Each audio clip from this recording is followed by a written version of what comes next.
Bonjour à tous, lors de cette vidéo, nous allons créer un folio plein de perçages.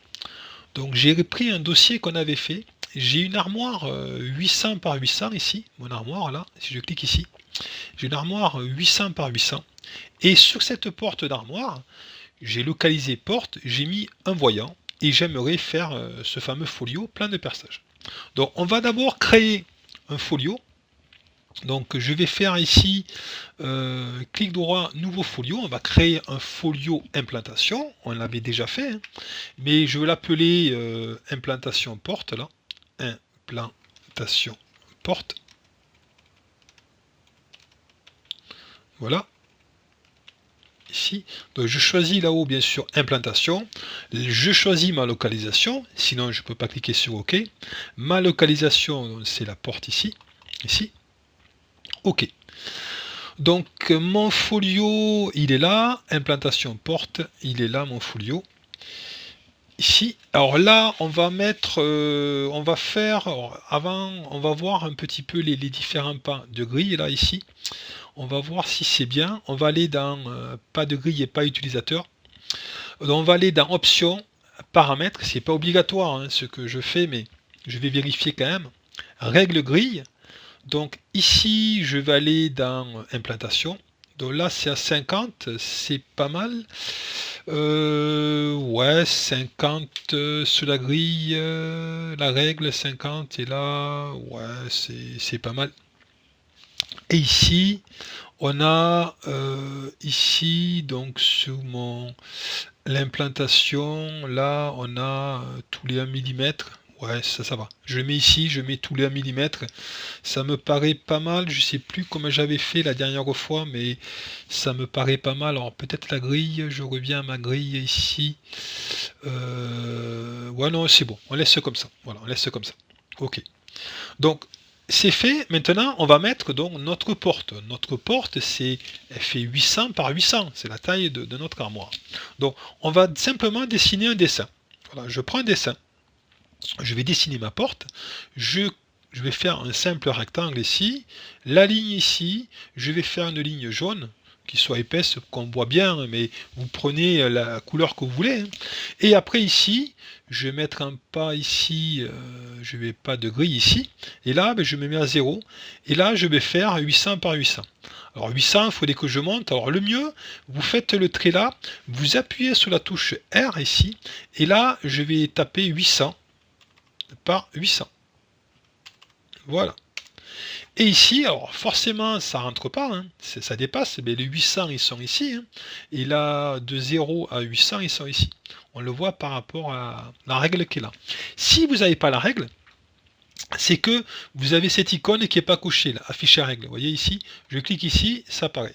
Donc je veux le mettre à l'échelle. On avait fait une vidéo dessus sur l'implantation, je vais vite.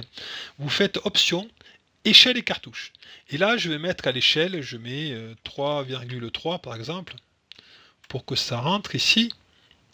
Voilà, centré. OK. Ici, ben, on va le remettre ici, ici, on va le recentrer, on va le remettre là. Alors attendez, je remets là.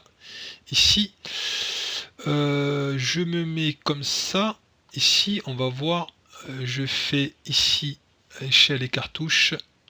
Voilà, on le met ici. On remet là, option échelle et cartouche, 3,3, centré. Ok, on va mettre, alors, on va faire ici, on va faire la outil, définir zone d'implantation manuelle. Voilà, ici, on va y arriver. Ici, je vais faire ma zone d'implantation ici. J'aurais dû faire ça avant. Et là, maintenant, on y arrive. Je fais centrer. Et là, voilà, on est bien. Donc, c'est bon. Donc là, j'ai ma porte qui est ici. Ici, 0 qui fait 800 par 800. On le voit ici. 800 de là, qui fait 800. Et là, je vais mettre mon matériel. Donc, mon matériel ici, je vais aller dans insertion, matériel existant. J'en ai qu'un. Hein, j'avais mis que mon voyant. Je clique sur H1. OK. Et après, je vais bien le mettre à... alors, je vais mettre ici au milieu 400, vous voyez. Donc, l'intérêt d'avoir un bon pas de grille et la règle, c'est important. Là, je mets 400 et là, je vais mettre ici à 600. Ça fera 200 de hauteur. Vous voyez ici, 400, 600, normalement, je vais être bien. Ici, voilà, 400, 600. Donc, OK. Voilà. Ça m'a mis ça. J'ai fini pour mon folio implantation de porte. Ça, en l'occurrence, c'est ma porte. Je laisse ça comme ça, j'aurais pu mettre des cotes, mais justement les cotes, on va les voir après, ça va nous le faire automatiquement. Donc on y va, on va créer notre folio plan de perçage. Donc on va dans traitement, ici, et générer folio plan de perçage. Traitement et générer folio plan de perçage. Je me mets ici, là, qu'est-ce que je fais? Création, mettre à jour, suppression. Bon, je fais création. Et j'ai pas le choix, folio actif, hein, le folio que je travaille à l'heure actuelle. Et là, je fais exécuter. Et il va me générer, on l'a vu, il apparaît ici, il m'a généré le folio plan de perçage. On va voir ce que ça donne. Automatiquement, ici, vous voyez, il me l'a fait. Directement, il m'a mis le plan de perçage, 800 ici, mon armoire fait 800 par 800, et après, pour faire mon trou, après faire l'emporte-pièce, il est à 400 ici, et 200 de hauteur. Voilà, je fais mon trou là. Alors, c'est pas super joli ça, mais en fait, c'est mon trou ici, je veux le centrer, je fais mon trou ici, pour après mettre mon voyant, diamètre 32 par exemple. Donc voilà pour cette vidéo.